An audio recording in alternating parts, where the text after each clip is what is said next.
아직 모르셨다면 읽어보시면 좋겠습니다. 새로운 경험이었어요. 도무지 납득이 안 가는 거예요. 대단한 작가가 되겠는데? 라고. 안녕하세요. 테마별 책 소개 시간입니다. 서브웨이에 서픽이 있는 것처럼 해주기 북카페에는 해주기 픽 테마 도서가 있을 겁니다. 첫 번째 테마는 한국계 미국 작가님들의 소설들인데요. 캐나다 작가님도 한 분이 포함이 되어 있어요. 왜 이런 테마를 골랐는지 말씀드리고 또 어떤 작가님들이 이미 유명하고 앞으로 유명해질 것 같은지 한 분씩 만나보시게 될 거고요. 제가 재미있게 읽고 너무너무 추천하고 싶은 책도 있고 이거는 소개하는데 의의를 둔다. 근데 이런 작가 한 명쯤은 알고 있으면 어디 가서 아는 척 할 수도 있고 국뽕 느끼기에도 괜찮을 것 같다 싶은 다양한 식견을 넓힌다 생각하시면서 끝까지 들어주시면 좋을 것 같습니다. 모든 한국계 미국인 작가님들을 담고 싶었지만 그래도 저도 취향이라는 게 있고 어떤 시간적인 한계 때문에 모두 다 다루지 못해서 아쉬웠다 하신다면 댓글로 어머 이 작가님 좋은데 왜 빼먹으셨어요? 라고 넌지시 달아주시면 되겠습니다. 자, 그러면 어째서 이 테마를 골랐는지부터 말씀을 드려볼게요. 일단 처음에는 이민진 작가님의 파친코가 재밌었기도 했고요. 소설이 아니라서 오늘은 뺐는데 H마트에서 올라도 굉장히 재미있었거든요. 거기에서 소개되고 이런 소설에서 보이는 한국인의 한국적인 모습, 한국인의 정서와 어떤 문화가 잘 들어가 있는 것들, 이게 미국인이 읽을 때랑은 다르겠죠. 그래서 한국인이 느끼기에 되게 묘한 매력이 있었어요. 동질감을 느끼게 되기도 하고 오히려 그들이 되게 열심히 연구하고 공부해서 써놓은 역사적인 맥락에서 멀리 떨어져 있어도 한국인이라서 연결될 수 있는 이런 진한 무언가가 있구나 싶은 그런 감동이 있기도 한데, 근데 또 묘하게 분명히 한국 사람이 썼고 한국계 사람이 썼는데 묘하게 나의 정서와는 조금 어긋나는 느낌도 있어요. 어떤 차이가 느껴지는 부분도 있습니다. 어떤 거냐면 신라면 내수용 말고 신라면 수출용 봉지를 봤을 때 느껴지는 그 복잡 미묘한 감정 아세요? 분명히 한국인이 알고 있는 한국인스러운 디자인을 그대로 가져가면서도 어떤 부분은 현지화에 맞게 새로운 언어를 쓰거나 새로운 조금 변형을 한 부분을 봤을 때 느껴지는 이것은 한국의 것인가 아닌가, 동질감과 동시에 어떤 기묘한 낯섦이 느껴지는 그런 것들이 저에게는 매력으로 다가왔습니다. 근데 이게 매력으로 느껴지지 않으신다면 요 한국계 미국인 작가들의 작품이 조금 거리감이 느껴져서 매력을 못 느끼실 수도 있어요. 이런 책들에 더 매력을 느끼게 된 건요, 미국 작가들이 이런 동양이나 아시아계의 소재나 문화 같은 것들을 가지고 소설을 쓴 걸 봤을 때 되게 좀 이런 것들이 서구화된 오리엔탈리즘이구나 하는 걸 느낄 때가 있어서 그래요. 대단한 건 아니고요. 해리보쇼 시리즈도 그랬고 링컨 라임 시리즈도 그랬고 재미로 읽는 스릴러 범죄 소설이지만 거기에서 꼭 한 번씩 중국을 간다든가 중국인이 등장해서 중국 문화가 소개되는 책들이 있는 거예요. 그들이 보기에는 굉장히 매력적이고 흥미로운 이국적인 문화였겠지만 그냥 제가 읽기에는 이 사람들이 되게 열심히 연구하고 알아보고 다양한 것을 녹여내서 쓰기는 했는데 중국의 옷을 입으려면 치파오를 입어야 되잖아요. 만리장성 무늬의 블라우스를 입고 있는 것 같은 느낌? 그런 느낌이 들어가지고, 그래서 아시아계 미국인, 특히 저는 한국인이니까 한국계 미국인들이 쓴 소설에서 느껴지는 엄마의 잔소리와 애정이 느껴지는 그 특유의 한국인 K 엄마들의 특징 있잖아요. 막 그런 것도 있고, 오히려 차차 소개하게 되겠지만 미국에서 한국인은 조금 소수잖아요. 그리고 비주류죠. 그래서 그들의 정체성에 대한 의문을 계속해서 가졌고, 너는 뭐 눈이 째진 미국인이야, 너의 조국이 어디니? 라고 물어봤을 때 대답하기 어려웠기 때문에 오히려 현재 이렇게 저처럼 한국에서 태어나고 한국에서만 살고 있는 사람보다 더 한국의 역사에 관심을 갖고 더 그런 상상력을 보여주는 소설들이 많은 게 저에게는 되게 매력적으로 다가왔습니다. 비슷한 듯 하지만 조금은 낯설고 달라질 수 있어서 그 점이 쉽게 이해되면서 매력으로도 느껴지는 게 한국계 미국인 작가님들인 것 같아요. 첫 번째가 이민진 작가님입니다. 요거는 뭐 말해 뭐해요. 너무너무 재밌었죠. 제가 재작년 베스트 책으로 꼽았던가? 전이었나? 네, 그랬던 것 같아요. 너무너무 재밌었습니다. 스토리의 흐름 속에서 처음에는 부산 사투리가 막 되게 생생하게 들려오는 것 같았다가 나라를 잃은 서름과 더불어서 들어서 사랑과 애정 전선의 복잡한 것, 시대와 세상이 던지는 압박 같은 것에서 벗어나서 당당히 자기 인생을 만들어가는 되게 다양한 인물들이 나와서 그냥 너무 재미있게 읽었어요. 이 세계 속에서 빠져들어서 슬픔도 느끼고 기쁨도 느끼고 아 인생이 이렇게까지 안 풀릴 수 있다니 이러면서 막 되게 답답했던 것도 있습니다. 여기서는 아직 안 읽어본 분들도 계실 테니까 스포일러를 하지 않겠지만 어떤 인물이 죽는 씬이 있거든요. 이렇게 자살이 나오는 씬이 있는데 거기서 진짜 너무 슬퍼가지고 읽다가 진짜 이렇게 덮고 아 이러면 안 돼 이러면 안 돼 내가 제일 애틋하게 여겼고 아 이 사람은 이런 운명의 소용돌이가 겹치고 겹쳐서 태어난 사람이지만 그래도 자기만의 인생을 되게 묵묵히 살아가기를 바랬던 사람이 이런 깊은 상실감과 절망감을 가지다니 하는 딱 그 장면이 있거든요. 읽어보신 분들은 누군지 아실 거예요. 아 그러면서 역사적인 배경에 대한 매력으로 빠져들기 시작했지만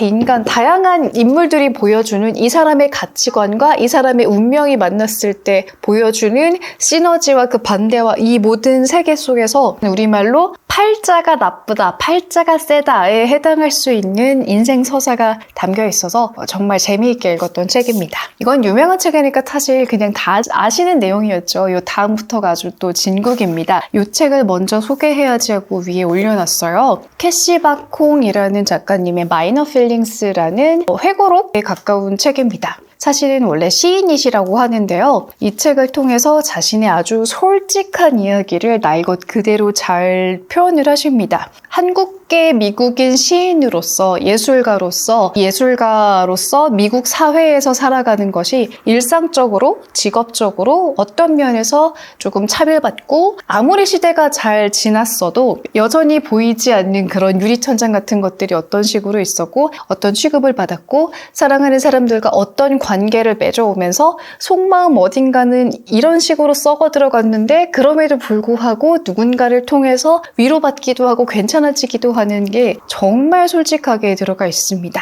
자기 자신을 아주 밑바닥의 감정까지 모두 보여주는 것이 한 권의 문학이 된다라는 걸 느꼈어요. 어떤 자존심이라고 할까요? 내가 지키고 싶은 나만의 벽이 이만큼 쌓고 제가 요만큼에 있으면 사람들을 만날 때 한 3겹 정도는 쌓인 상태로 사람들을 만나는 거거든요. 이 사람에게 예의를 지키고 싶어서도 있지만 나의 약한 모습을 굳이 내가 먼저 보여주고 싶지 않아서 저는 한 3겹 정도는 쌓인 상태로 영상을 통해 여러분들도 만나고 실제로 만나는 사람들도 만나는데 이분은 그 3겹 중에 한 2겹 혹은 다 벗고 이렇게 감정이나 이런 걸 다 갖고 오시는 거예요. 그러면은 저는 내가 3겹 입었으니까 상대방도 3겹을 입고 나오길 바라는데 상대방이 이걸로 확 무장해제하고 나오니까 이게 되게 당황스러운 겁니다. 나도 어떤 내려놓기 싫은 나 때문에 항상 3겹을 유지해야 된다고 생각하는 사람에게 갑자기 막 너무 적은 겹을 껴입고 입은 어떤 사람이나 글을 만났을 때 느껴지는 당혹스러움이 있잖아요. 그런 느낌이었는데 그럼에도 불구하고 이 한 권이 되게 매력적이고 강렬한 메시지였고 한 권의 문학이 하나의 예술이 되기도 하는구나라는 느낌을 받았습니다. 그러니까 실제로 이 사람을 만나고 싶다기보다는 이 사람의 이렇게 깊고 내밀한 속마음이 담긴 책으로 만날 수 있어서 좋다라고 생각을 합니다.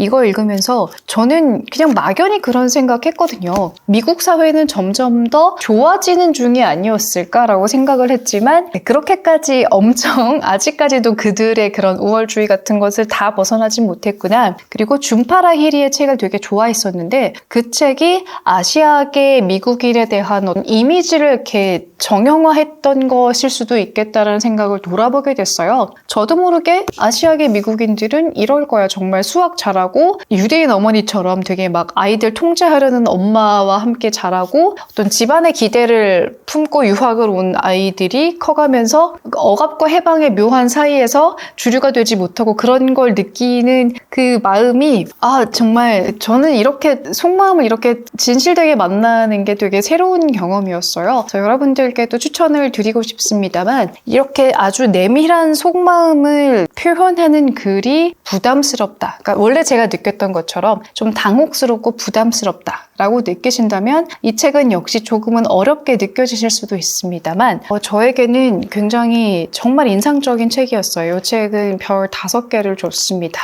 그리고 이 책을 통해서 더 읽어보고 싶은 한국계 미국 작가들이 또 생겼어요. 딕테라는 책이 굉장히 매력적으로 언급이 되어가지고 그 책도 읽어볼 겁니다. 읽어보신 분들은 아실 거예요. 이 책이 왜 좋은지, 얼마나 좋은지, 단순히 한국계 미국인이어서가 아니라 한 명의 작가로 참 좋다라는 느낌 받으셨을 겁니다. 그리고 다음으로 이창래 작가님을 소개를 할 거예요. 이분은 3살 때 미국으로 이주하신 1965년생 서울에서 태어나신 분인데요. 지금은 프린스턴 대학교에서 문예창작 교수를 하고 계시다고 합니다. 보면은 다 그런 건 아닌데 어쨌든 뭐 한국이나 아시아계 인물이 나오거나 거기에 대한 사건이 나오는 소설들을 쓰십니다. 뭐 이거는 사실 어쩔 수 없는 것 같아요. 자신들의 정체성에 대한 상처도 받고 고민도 깊게 어릴 때부터 해오셨기 때문에 대부분의 작가님들의 그런 소설에 그런 것들이 잘 나타난 편입니다.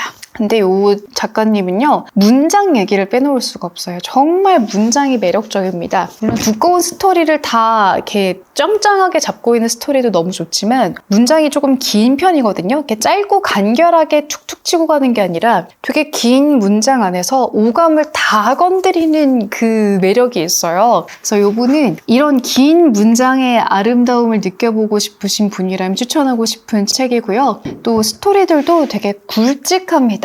되게 좀 폭력적인 장면들도 나오고 여러 명 뭐 좋아했다 말았다 사랑의 감정도 굉장히 복잡하고 그리고 생존자 같은 경우에는 조금 읽기에 마음이 되게 불편해질 정도로 좀 잔인하게 폭력적인 장면도 있기는 있습니다. 이거는 한국 전쟁을 다룬 내용인데요. 근데 어쨌든 이 굵직한 서사라서 넷플릭스 보면은 왜 보통 남미를 다룬 이야기들이 되게 막 굵직하잖아요. 마약상 나오고 뭐 국경 넘고 뭐 사랑을 했다 불륜을 했다 막 그런 것처럼 그 복잡한 서사 안에서 이 작가 특유의 긴 문장이 주는 매력에 푹 빠지게 됩니다. 동일하다고는 못하겠지만 제가 이언 맥큐언 좋아하잖아요. 그 사람이 보여주는 인물이 느끼는 어떤 상황에서의 딜레마에서 되게 아찔하게 슬픔을 던져주면서 서사는 또 서사대로 또 굵직하게 좋았다 나빴다 이렇게 흘러가는 것처럼 이언 맥큐언을 읽을 때 느꼈던 느낌 때문에 두꺼운 소설을 읽는 걸 좋아하셨다면 뭐 위화 작가도 그렇죠. 그렇다면 이창래 작가님도 굉장히 좋아하시게 될 겁니다. 아직 모르셨다면 읽어보시면 좋겠습니다. 저는 2권 읽었고 더 읽어보고 싶은 작가님입니다. 특유의 매력이 있으세요. 그리고 다음으로는 또 이 책을 읽었는데 그 다음 책도 바로 주문해야지라고 장바구니에 담아놓은 작가님입니다. 허주은 작가님이고요. 이분은 캐나다 분이세요. 제가 아까 처음에 캐나다 작가님 한 분 계시다고 했잖아요. 한국에서 고등학교도 나오셨는데 어쨌든 캐나다에서 활동을 하고 계십니다. 이 책은 에드거 앨런 포 상을 받을 정도로 되게 유명한 책이죠. 이 작가님의 다른 책들도 요거랑 비슷하게 한국의 역사적인 배경 속에서 미스테리한 일이 벌어지고 그 궁금해하는 스릴러의 라인을 쭉 타고 가면서 이 작가님이 보여주는 특유의 아름다운 배경 묘사 같은 것들이 빛나는 그런 스타일인 것 같습니다. 이 소설 첫 부분이 이 궁궐을 묘사하면서 시작하거든요. 근데 그냥 뭐 궁궐이 있고 뭐 밤이 있고 달빛이 있다 이런 식으로 묘사가 되는 게 아니라 한편의 드라마, 사극, 고화질 오프닝 장면을 싹 보는 것 같아요. 처음에 배우 한효주 씨가 동이었나요? 그 사극에 나올 때 이렇게 한복 입고 촤란할 때 와 참 곱다 이러면서 봤는데 이 어떤 궁궐이 참 곱게 묘사됐다 싶어가지고 너무 매력적이다 하면서 봤습니다. 이야기도 굉장히 촘촘하니 재미있었어요. 궁궐을 배경으로 해서 살인사건이 있었고 그 진범을 찾아가는 이야기인데 이 주인공이 되는 게 의녀란 말이에요. 그 당시에 사회적인 어떤 관습도 있고 신분제라는 게 되게 강렬하게 사람을 억누를 수 있는데 그런 자신을 억누르는 외부 세력과 힘에 대해서 그 신분과 사회가 가로막은 인물의 뛰어난 재능과 한 명의 성장하고 싶은 잠재력을 이렇게까지 아름답게 잘 성장시켜가는 모습과 섞어가다 보니까 그 이야기 진상이 밝혀지는 그 재미와 더불어서 나를 이렇게 누르려는 세상과 그것을 뚫고 나가려는 나의 그런 그게 만났을 때 갈등이 보여주는 그런 문학적인 아름다움 있잖아요. 그게 되게 절묘하게 잘 맞아떨어졌다라는 느낌입니다. 번역도 굉장히 잘하신 것 같아요. 정말 매끄럽습니다. 이거를 처음에는 영어로 썼겠지라고 생각이 들게 하는 점이 뭐냐면 중간중간 보다 보면은 볼드 두껍게 처리된 부분이 있잖아요. 그런 부분을 볼 때마다 이거는 되게 미국 작가가 쓴 거, 번역된 거 읽을 때 그 느껴지는 느낌이다. 읽어본 분들은 뭔지 아실 거예요. 한국 작가님들이 쓰시는 문장 중간에 강조하려는 부분이나 이런 거랑은 좀 다르게 영어를 쓰시는 분들이 강조하는 이렇게 들어가는 거 있잖아요. 그런 느낌의 포인트가 이건 확실히 번역이 되었구나, 일체로 영어로 쓰이긴 쓰였구나 하는 느낌을 간혹 주기도 합니다. 그래서 분명히 한국을 배경으로 하고 있고 한국의 역사도 굉장히 되게 깊게 연구를 하셨겠죠. 그래서 한국을 배경으로 하고 있고 한국계 사람이 썼는데 묘하게 지울 수 없는 미국계의 느낌이 곳곳에서 느껴져서 그것도 저에겐 또 참신한 매력이 되었습니다. 왜 상 받았는지도 알겠고 이분의 다른 작품들도 찾아서 읽어볼 예정입니다. 스릴러 좋아하시는 분들이라면 거의 빼놓을 수 없는 그런 책이 아닐까 싶고요. 그리고 재미하면 또 빼놓을 수 없죠. 김주혜 작가님의 작은 땅의 야수들입니다. 이 책은 톨스토이 문학상을 받으셨는데 사실 처음에 나왔을 때 이게 출판사에서 보내주셔서 읽었는데요. 이 작가님을 모르는 상태로 읽었잖아요. 근데 읽으면서 이 작가는 대단한 작가가 되겠는데? 라고 솔직히 속으로 생각을 했었습니다. 너무 재미있게 잘 쓰셔가지고요. 이야기는 이 두툼한 역사 속에서 인물이 느끼는 어떤 절망, 한계, 사랑 이런 것들이 잘 느껴져서 더 스토리를 재밌게 느껴지게 합니다. 그런데 아주 솔직히 말씀드리자면 굉장히 재미있었기는 한데 그래도 작가의 데뷔작이라는 느낌이 나기는 나요. 사건들도 잘 매칭이 되어 있고 인물이 이 시점에서 이런 갈등을 느꼈겠다는 것도 다 납득이 가는데 그런 거 있잖아요. 조금 오래된 작가들이 보여주는 원숭미라는 게 그런 거는 안 느껴지는 딱 그 느낌? 그래서 역사적인 공부도 되는 느낌이었고 파친코처럼 되게 다양한 뭔가를 넘나드는 인간의 감정을 보여줬는데 아마 두 권을 다 읽어보신 분들이라면 제가 말했던 데뷔작이라서 느낄 수 없었던 원숭미 같은 것이 이 책에서는 있었구나 하는 거를 잘 캐치하셨을 것 같아요. 그래서 정말 재밌게 읽은 책입니다. 그리고 다음 작가님들은 제가 막 엄청 재밌습니다 라고 설명하기는 어려운 책이에요. 다 읽었지만 조금은 아쉬웠던 점이 있거나 혹은 읽다가 어느 시점에서 덮은 책들입니다. 그래도 말씀을 드리면 좋을 것 같은 게 첫 번째가 폴윤 작가님의 스노우 헌터스라는 책이에요.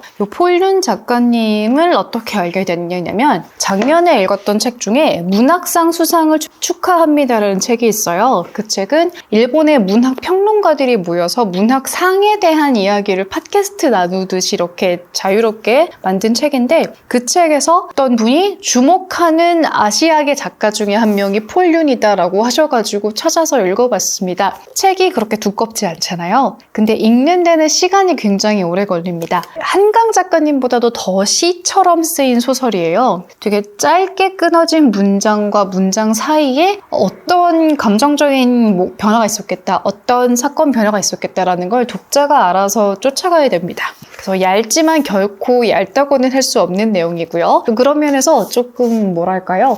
굉장히 순문학스러운 책입니다. 이야기가 되게 촘촘하게 어떤 갈등을 해결하기 위해서 성장하기 위해서 흘러가는 게 아니라 그냥 물 흐르듯이 어떤 인물의 상실감에서 시작해서 인생이 이렇게 자연스럽게 흘러가는 느낌이 나요. 한국전쟁 후에 북한군 포로가 이제 선택을 할 수 있죠. 근데 나는 제3국으로 가고 싶다라고 선택을 했는데 그게 브라질이었던 인물에 대한 얘기입니다. 브라질에 가서 이미 자리를 잡고 있었던 일본인 재봉사 밑에서 일을 배우면서 살아가는 거죠. 왜 하필 브라질에 갔지? 라고 찾아봤는데 일본도 1900년대 초반에 돈을 벌고 성장을 하기 위해서 국제 노동 이민을 갔는데 그게 브라질이 굉장히 많았다고 합니다. 그래서 찾아보니까 딱 그게 나온 거예요. 좋아하는 가수 중에 리사 오노라는 가수가 있거든요. 목소리 굉장히 감미롭죠. 브라질의 음악인 보사노바를 하는 일본계의 사람인 거잖아요.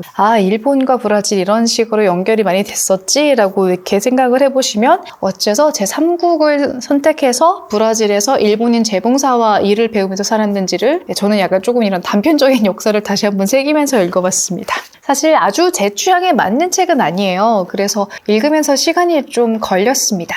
그래도 다 읽어봤던 이유는 대중문학이 있고 순문학이 있으면 이런 극단으로 조금 더 가 있는 셈인데 이걸 읽으면서 내가 잘 읽지 않는 소설이지만 이런 것에 문학적인 리듬이 좀 있었지라는 그 특유의 문장의 호흡이 있어요. 그래서 이런 것들을 조금 독특한 작품으로서 읽어본다 생각하면서 읽어봤지만 너무나 이렇게 흥미진진하게 읽었던 소설과는 굉장히 색깔이 다른 그런 책이었습니다. 그리고 이 책은 샀는데 이렇게 사실 알면서 샀어요. 나는 이 책이 취향에 맞지 않을 것이다라는 걸 알고 샀으면서도 역시나 읽으면서 중간에 그만둔 덮은 책입니다. 에스더 이라는 1989년 미국에서 태어나시고 독일에서 살고 계신 작가님의 책인데요. 소재는 K-팝 아이돌 스타를 좋아하게 됐는데 그 아이돌 스타가 실종이 되면서 벌어지는 일입니다. 맨 처음에 어떤 장면이냐면 가수와 팬에 되게 관심이 없었던 인물이 문이라는 멤버에게 소위 덕통사고를 당하는 장면으로 시작이 됩니다. 맞죠? 누구한테 확 꽂히게 되는 걸 덕통사고 당한다고 하는 거죠. 근데 저는 제가 이걸 경험해 본 적이 없잖아요. 아시죠? 저는 되게 깊은 팬덤, 덕후 이런 게 돼본 적이 없는 사람이라 이렇게 강렬하게 빠져든 적이 없어서 같은 공감을 할 수 있는 경험이 없다 보니까 여기서 조금 매력이 덜 느껴지는 거예요. 이 책 사기 전에 평을 좀 찾아보잖아요. 근데 평에서 몽환적인 문장이 굉장히 세련되고 매력적으로 느껴진다라는 평들이 많았습니다. 그래서 어떤 건지 읽어보니까 문장 자체는 비유적이고 섬세한 표현으로 가득 찬 문장 좋아하신다면 그 문장의 맛이 좋아서라도 좋아하실 것 같은 책입니다. 독특한 점이 매력적인 소설이겠지만 저 개인적인 취향과는 잘 맞지 않아서 다 읽지 못하고 내려놓은 책이 에서이 작가님의 YN이었고요. 이 책은 어떤 점에서는 굉장히 매력적인데 기대랑은 좀 달랐습니다. 너의 집이 대가를 치를 것이다 라는 소설인데요. 스테프 차라는 작가님이시고 현재는 미스터리 소설을 편집을 하고 계시다고 해요. 요거는 1992년에 LA에서 폭동이 일어났을 때 그때 두순자 사건이라는 실제 있었던 사건을 모티브로 해서 쓰여진 소설입니다.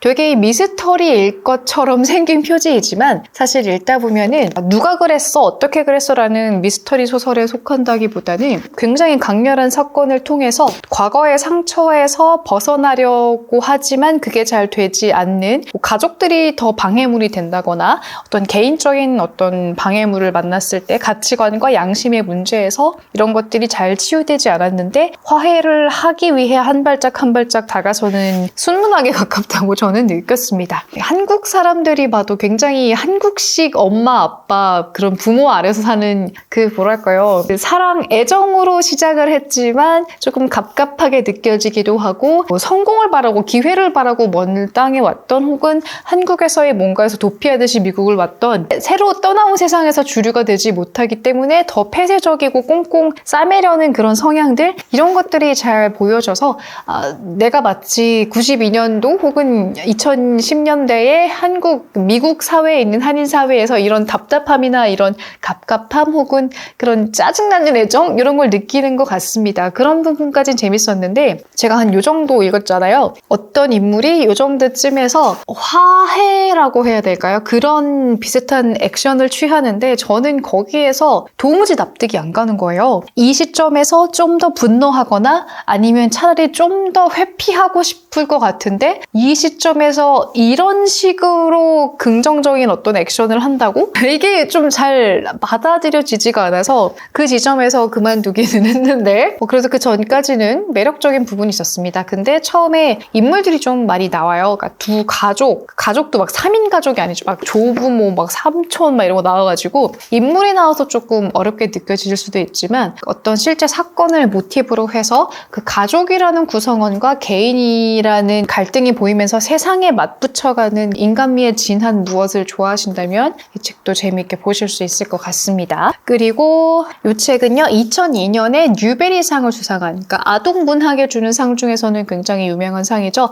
그 상을 받으신 린다 수박 작가님의 책입니다. 사근파리 한 조각이라서요 이렇게 느낌이 오시죠. 도자기에 대한 내용입니다. 주인공이 고아예요. 고아인데 자신에게 도움을 주시는 어떤 아저씨가 있습니다. 어떤 경제적이고 물질적인 도움을 주시기에는 어렵지만 이분의 마인드가 참 멋있어요. 그래서 이 가난한 고아가 동네에 있는 고려 청자를 빚는 그 도자기 장인을 도와주게 되면서 어떤 도자기 장인으로 거듭나게 되는 일종의 성장 이야기입니다. 근데 이 책은 아주 재미있었다라고 제가 평을 하지 못하는 게 청소년 도서 중에는 그런 게 있어요. 청소년도 재밌게 읽고 어른도 재밌게 읽을 수 있는 게 있는 반면에 청소년들은 재밌게 읽는데 어른들은 조금 거리가 느껴지는 게 있어요. 저에게는 이 두 번째 케이스에 해당했던 것 같습니다.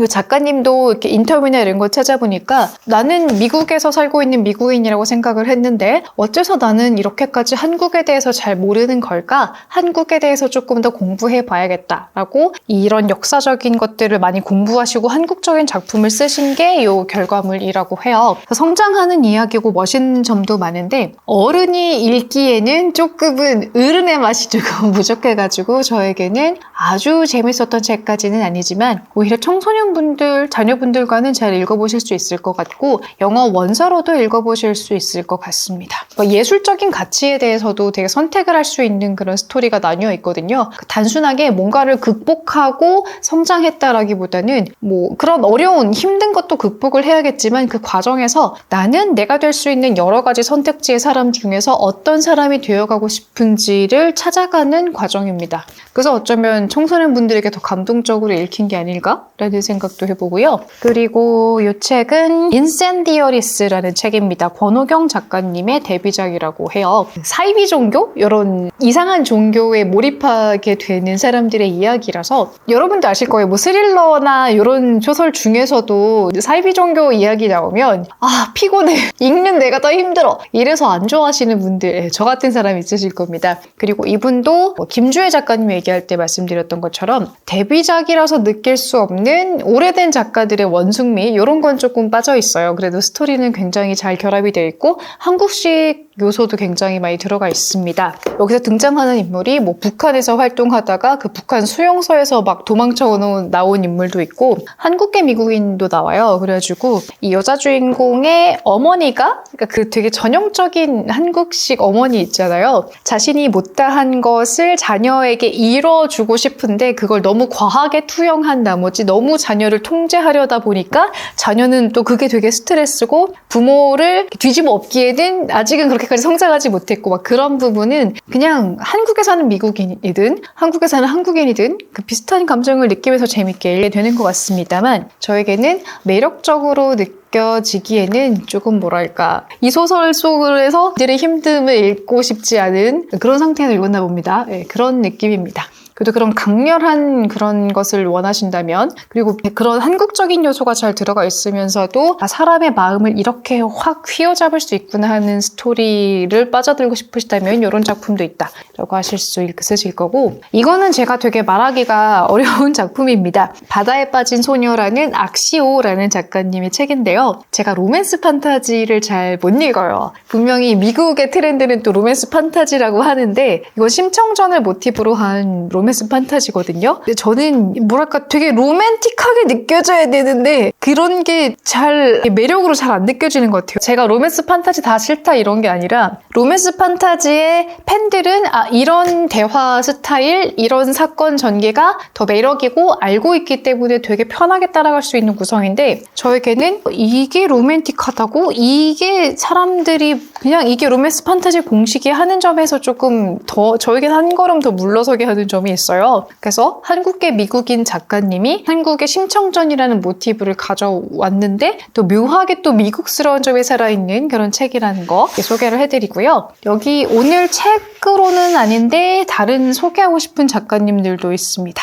2024년 퓰리처상에서 실제 상을 받으신 분과 퓰리처 파이널리스트에 올랐던 분을 소개를 드려야 될 것 같아요. 우일현이라는 작가님이 마스터 슬레이브 허스밴드 와이프라고 해서 미국의 노예 제도가 있을 때 자유를 위해서 도망친 어느 부부의 실화를 가지고 책을 쓰셔가지고 바이오그래피 부분에서 퓰리처상을 받으셨어요. 그 한국인의 이야기를 다뤄서가 아니라 글을 잘 쓰시는 능력만으로 미국에서 어떤 출판계의 상을 받으신 분이라고 생각을 합니다. 어쨌든 상을 받으셨으면 보통은 한국에도 소개가 될 법한데 한국인에 대한 이야기는 아니기 때문에 이게 나올까 어쩔까? 라는 궁금한 점은 있어요. 근데 굉장히 영광스러운 일이었던 것은 맞는 것 같습니다.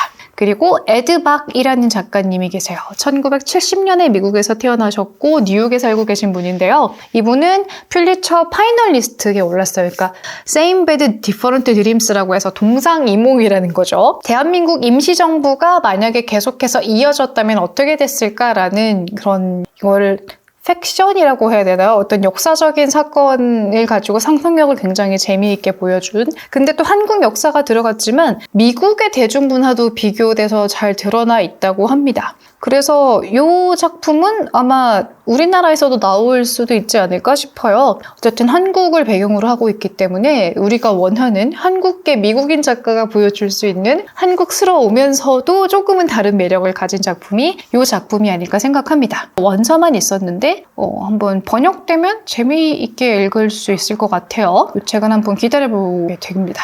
이거 말고도 많은 작가님들이 계세요. 왜 미국에는 YA 소설, 영어덜트 청소년 소설, 흥미진진한 그런 소설도 굉장히 시장이 크고 로맨스 시장도 크잖아요. 그래서 뭐 클레어 안, 캣, 초, 수전채, 메리 홍경채 이런 많은 작가님들이 계십니다. 재미있는 포인트 중에 하나는 K-팝이 소재가 되는 소설들이 인기가 많더라고요. 그러다 보니까 어쩌면 이분들에게는 한국계 미국인 작가님들에게는 그런 상업 소설, 장르 소설 같은 것들의 시장이 좀 작았었는데 그분들에게 좀 적었었는데 K-팝이 굉장히 유명해지다 보니까 K-팝에 대한 소설을 썼는데 작가의 이름에 킴 뭐 이렇게 한국계 성이 보이면은 한국에 있었나 보다 라고 굉장히 어드밴티지로 작용할 수도 있지 않을까라는 생각을 해봐요. 이런 분들의 홈페이지나 인터뷰 같은 거 찾아봐도 실제로 K-팝 굉장히 좋아한다. 그래서 그런 소설을 쓴다라는 내용도 많이 볼 수 있었습니다. 요거 말고도 읽다 보면 그렇게 되는데 막 어떤 책을 읽다 보면은 책이나 인터뷰 읽다 보면은 뭐 예를 들면 뭐 캐시바 콩 작가에 대한 걸 알아보다 보면 나는 한국계 미국인 작가인 누구누구에게 영향을 받았다 해서 되게 많은 작가들이 나와 있었습니다. 그래도 이 정도의 책으로 한번 1차적으로 소개를 드리고 나중에 또 좋은 작가와 작품을 발견한다면 그때 한번 말씀을 드리면 더 좋지 않을까라는 생각으로 이번 영상을 찍어봤어요. 그래서 요거를 찾아보다 보니까 한국계 핏줄이 가질 수 있는 한국의 문화유산이 줄 수 있는 내가 공통점으로 따라갈 수 있는 부분이면서 또 미국에서 자랐기 때문에 한국이었다면 이렇게까지 폭발적으로 성장한다거나 폭발적으로 변화를 가져올 수 있는 인물로 크기 어려웠을 텐데 그들에게는 어떤 서러움도 느껴지지만 그 미국의 어떤 개방성 때문에 가질 수 있었던 다양한 상상력의 변주를 볼 수 있어서 그래서 재미있는 것 같습니다. 그러니까 어떤 책들은 미국 소설을 좋아한다고 생각해도 소설을 좋아하는 초반에는 전혀 이해하지 못하는 것들이 있거든요.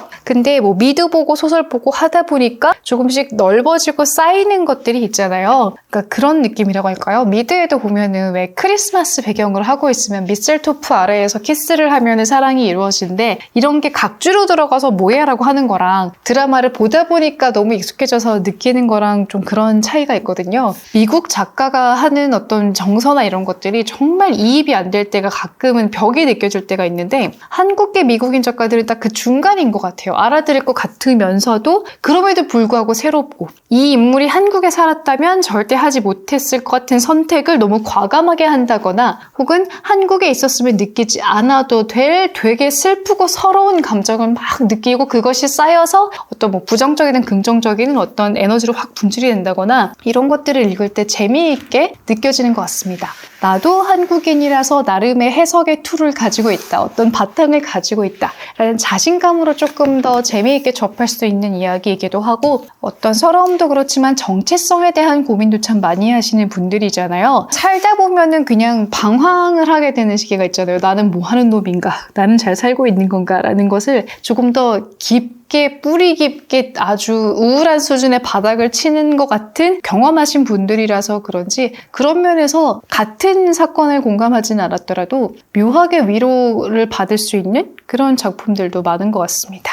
그래서 저는 앞으로도 계속해서 한국계 미국인 작가님들 책을 읽어보게 될 것 같아요. 재밌는 것 같습니다. 그리고 요거 찾아보면서 또 하나 든 생각이 반대로 한국에 사는 한국 작가님들의 책인데 그게 외국에 번역되고 인기를 얻는 경우도 있더라고요. 예를 들면은 뭐 미국의 어떤 서점, 인스타그램 뭐 이런 거를 팔로우를 했는데 이번 달에 주목할 만한 독립 출판물에 한국 소설 작가의 소설이 번역돼서 올라가 있으면 뿌듯하기도 하고 호기심 생기기도 하고 그렇더라고요. 물론 요즘엔 그냥 AI한테 뭐 찾아달라면 뚝딱 나오는 세상이기는 하지만 아니지만 사람이 하나하나 알아보는 인간지능의 콘텐츠를 만들고 있는 사람으로서 나중에는 한번 영어로 혹은 외국어로 번역되어서 그 나라 현지에서 재미있는 반응을 얻고 있는 책들도 한번 찾아보면 좋겠다 생각을 합니다. 요거 하나 영상 찍는데도 이렇게 책 읽어보고 시간이 좀 걸려가지고 언제 올릴 수 있다라고 장담은 못하겠어요. 근데 그런 식으로 여러분들에게 좀 더 다양한 독서 경험에 대한 찾아가는 이정표 같은 것도 될 수 있고, 사실 이거 영상 다 듣고 나서 이 책 안 읽으셔도 되는데 그냥 이런 얘기 들어봤다 하는 것만 남으셔도 좋을 것 같아서 만들어본 영상입니다. 이런 포맷의 영상도 좋아해 주셨으면 좋겠어요. 저를 오늘 처음 보신 분들은 구독하기 잊지 마시고요. 우리는 자주 만납시다. 안녕!